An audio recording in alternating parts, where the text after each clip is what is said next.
안녕하세요. IMAP 프론트엔드 개발자 박흥주입니다. 저는 IMAP을 통해 만들어진 웹사이트에서 상품 상세 페이지의 위지급 편집 영역 중 이미지 영역을 추적하는 과정에 대해 공유드리겠습니다. 작은 기기에 작은 이미지를 그리기 위한 이야기입니다.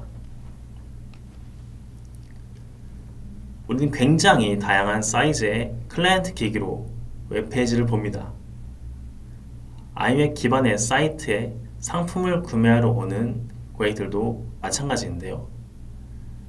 상품 구매 페이지의 상세 정보는 고객사가 위즈웨그 편집기를 이용해 직접 편집합니다. 이렇게 만들어진 콘텐츠는 지금까지 고객이 업로드한 이미지를 별다른 최적화 없이 바로 노출하게 되어 있었습니다. 업로드한 사진이 그대로 제공되었죠. 만약 상품 정보에 20MB 이미지를 20장 등록했다면 고객은 적어도 한 번은 400MB의 이미지를 다운받는 시간 동안 상품 정보를 제대로 볼 수 없게 돼요. 거의 단편 영화 한 편을 매 상품 페이지마다 봐야 하는 셈이죠. 고객사로부터 상품 페이지가 너무 늦게 뜬다는 피드백이 들어왔을 때 상품 페이지를 볼 수 있게 될 때까지 무슨 일이 일어나는지 분석해봤습니다. 해당 이슈의 주요 문제는 고객사가 너무 큰 이미지를 사용해서였는데요.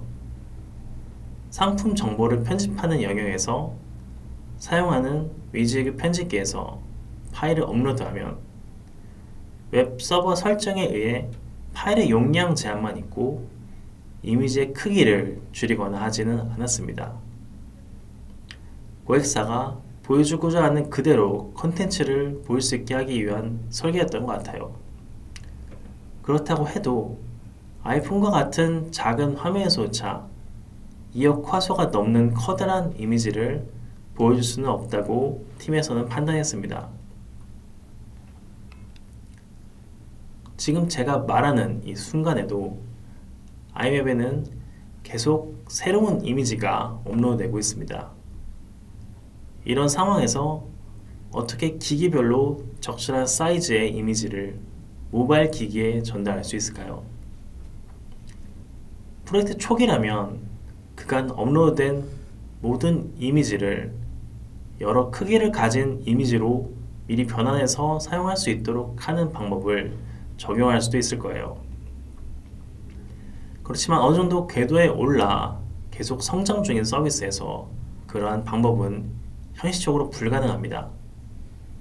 팀에서는 트래픽이 있는 이미지만 변환하여 캐싱하도록 하자는 쪽으로 의견이 좁혀졌습니다. 요청이 있는 이미지만 요청이 일어날 때 전달된 파라미터에 따라 가로폭을 특정하여 그 사이즈의 이미지가 있으면 응답에 사용하게 합니다.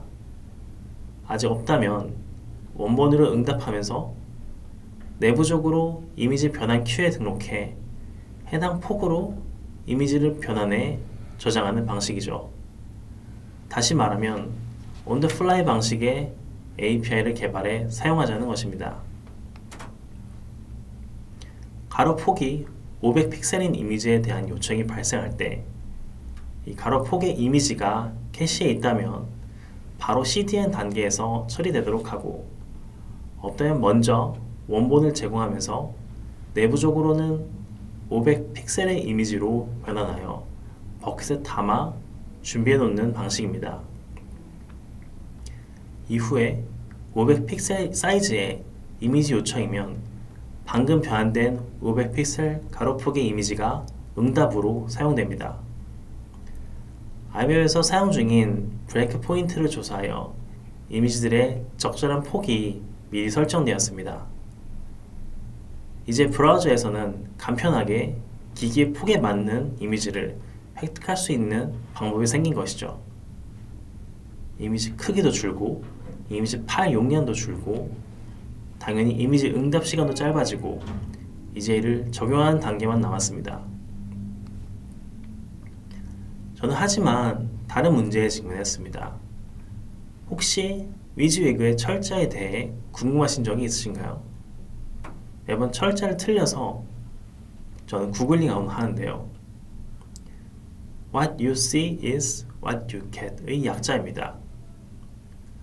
고객사는 보이는 대로 상품 정보를 편집해서 그대로 자사 고객들에게 보이길 기대할 텐데 이미 최적화 API를 실험적으로 적용해 보면서 원래는 왼쪽의 그림처럼 일렬로 보일 이미지가 오른쪽처럼 이열로 보이는 등 왜곡이 발생하게 된 것입니다.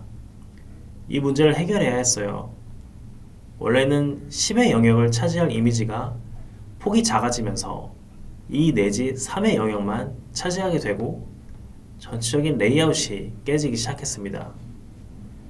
상품의 정보는 고객사의 입장에서는 매출에 큰 영향을 미치는 정보이기에 이런 정보의 왜곡은 간과할 수 없는 문제였습니다.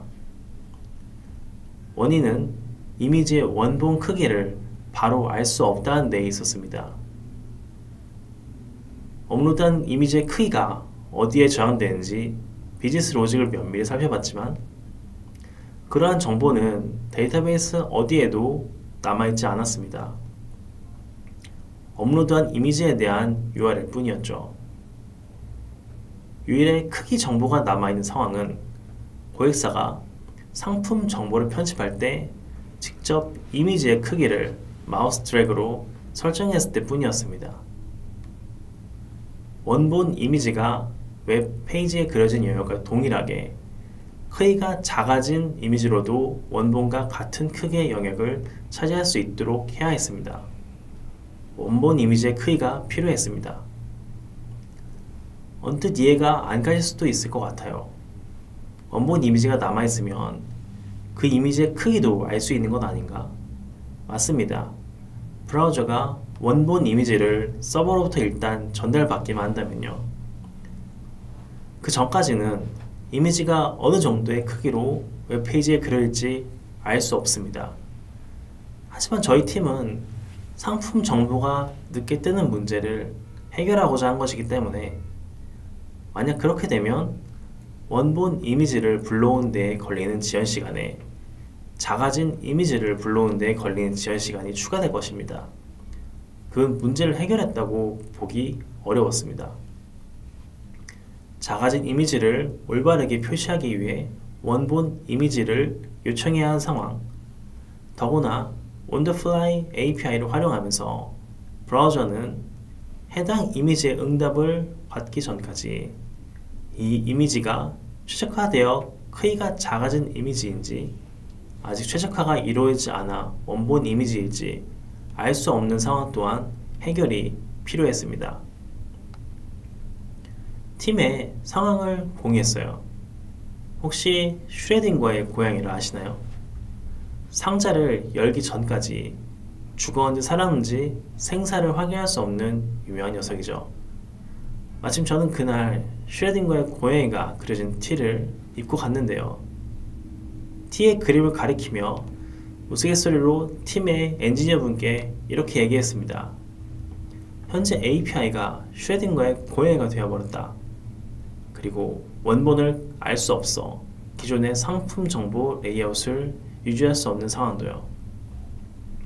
논의를 거쳐 이미지의 크기를 변화하는 과정에서 원본 이미지의 크기 값을 응답 헤더에 커스텀 필드를 추가하여 전달받기로 했습니다. 오리진 페이지와 다른 도메인이므로 커스텀 헤더에 접근하기 위해 CORS 허용도 요청드렸어요. 이제 개발만 하면 됩니다. 마지막으로 저에겐 해결해야 할 중요한 질문이 남았는데요. 원본 이미지의 크기를 어떻게 반영할 것인가? 입니다. 데이터베이스에 상품 정보 마크업을 수정하던 서버 비즈니스 로직에서 응답을 가공하여 크기를 지정하던 모두 처음에 설정한 목표와는 거리가 있었습니다. 상품 정보를 순회하며 관련된 이미지를 출연해 크기 속성을 추가하는 방법은 전체 이미지를 변하는 작업만큼이나 비효율적이었고 서버 사이드에서 이미 정보를 가져와 응답 시 적용하는 방법 또한 리소스 측면에서 좋지 않다고 판단했습니다. 저는 이 모든 비즈니스 로직, 그러니까 페이지가 그려지기 전에 상품 정보의 이미지의 크기를 반영한 작업을 브라우저에서 할 수 있는 방법을 고안했습니다. HTTP 리소스를 미리 확인하는 메서드가 있습니다. 혹시 헤드 메서드를 아시나요? get 메서드를 지원한 서버라면 헤드 메서드도 지원해야 합니다. 이 메서드의 요청에는 응답으로 바디를 주지 않는 게 맞는 스펙입니다.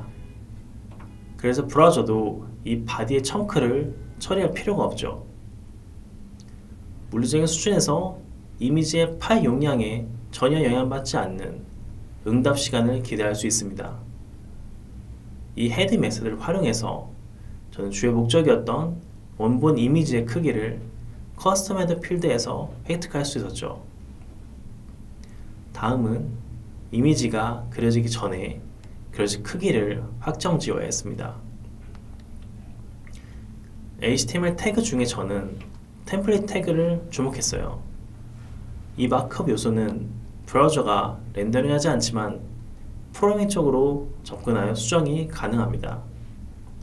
자바스크립트로 접근하면 이미 파싱이 되어 있어서 각 요소의 접근에 속성 등을 추가할 수가 있어요. 이 템플릿 태그에 상품 정보를 담아서 필요한 속성을 추가한 후에 타겟 요소에 주입하는 전략을 세웠습니다. 비동기적으로 헤드 요청을 통해 사이즈를 획득해 이미지의 크기 정보를 추가하고 소스에 기반한 소스셋을 생성해 이미 속성에 추가하여 클라이언트가 기기의 폭에 따라 이미지를 선택할 수 있도록 했습니다. 이 과정에서 과거 인터넷 익스플로러 대행을 위해 구현되어 있던 이미지 레이지 로딩 기능도 발견했는데요. 알고 보니 서버 사이드에서 상품 정보 이미지 태그의 URL 정보를 데이터셋으로 클라이언트에 전달 후에 이를 브라우저에서 직접 다시 URL 정보를 적용하는 방식으로 구현되어 있었습니다. 이는 실질적으로 이미지가 레이지하게 로딩되는 것이 아닌 CSS로 마치 로딩되는 것처럼 보이도록 되어 있는 부분이라 제거하기로 하고, 실질적으로 네트워크 비용을 아낄 수 있는 브라우저의 네이티브 레이지 로딩 기능을 적용했습니다. 결과적으로 거의 모든 목표를 달성했는데요. 온더플라이 API를 적용하면서 가장 큰 문제였던 원본 이미지의 영역을 유지할 수 없는 문제와 기기 상관없이 항상 원본 이미지가 전달되고 있던 점을 해결했습니다. 그간 저장되었던 상품 정보를 데이터베이스나 서버 사이드에서 수정하지 않고 클라이언트는 각자의 화면 폭에 맞는 이미지를 CDN으로부터 전달받을 수 있게 되었습니다. 추가로 과거 인터넷 익스플로러의 유산이었던 페이지가 로딩되는 동안 스크롤바가 계속 움직이는 문제도 해결하여 이제 고객은 보던 화면의 내용이 갑자기 밀려나거나 움직이는 불편함을 겪지 않게 되었습니다. 리뷰를 바로 보고 싶어하는 고객들에게 보다 편한 서비스가 되었죠. 그 전에는 상품 정보의 이미지가 모두 그려지기 전에는 계속 리뷰 섹션이 움직여서 불편했습니다. 배포는 단계적으로 이루어졌습니다. 상품 정보가 제대로 전달되지 않는 장애가 한순간이라도 있으면 안 되니까요. 이미지의 크기를 변환해 캐싱하는 인프라도 그만한 트래픽을 잘 반할 수 있는지 확인도 필요했습니다. 전사 오픈날이 되었고 이미지 원본을 공유할 목적으로 업로드에 사용하던 일부 고객사들의 CS가 유입된 부분을 제외하면 큰 이슈는 없었습니다. 앞서 구현한 기능을 완전히 끌 수 있도록 하는 설정도 미리 구해놓은 상황이어서 해당 기능을 안내해 드렸습니다. 제3세계에는 적정 기술이라는 말이 있습니다. 그 기술이 사용되는 사회 공동체의 정치적, 문화적, 환경적 조건을 고려해 해당 지역에서 지속적인 생산과 소비가 가능하도록 만들어진 기술이라는 뜻이죠. 저는 개발에도 적정 기술이 있다고 생각합니다. 은퇴하는 없다는 말과도 얼추 통하는 것 같아요. 여기 커서의 빈칸은 일부러 공란으로 남겨놓은 것입니다. 상황에 따라 베스트 프랙티스는 다를 수 있다고 생각합니다. 또한 확정적이지도 않고요. 저는 그래서 이것이 최선인에 대한 질문은 여전히 현재 진행형이라고 생각합니다. 저는 iWeb에서 PHP와 jQuery 기반의 프론트엔드에 리액트를 적극적으로 도입해보고 있습니다. 들어주셔서 감사합니다.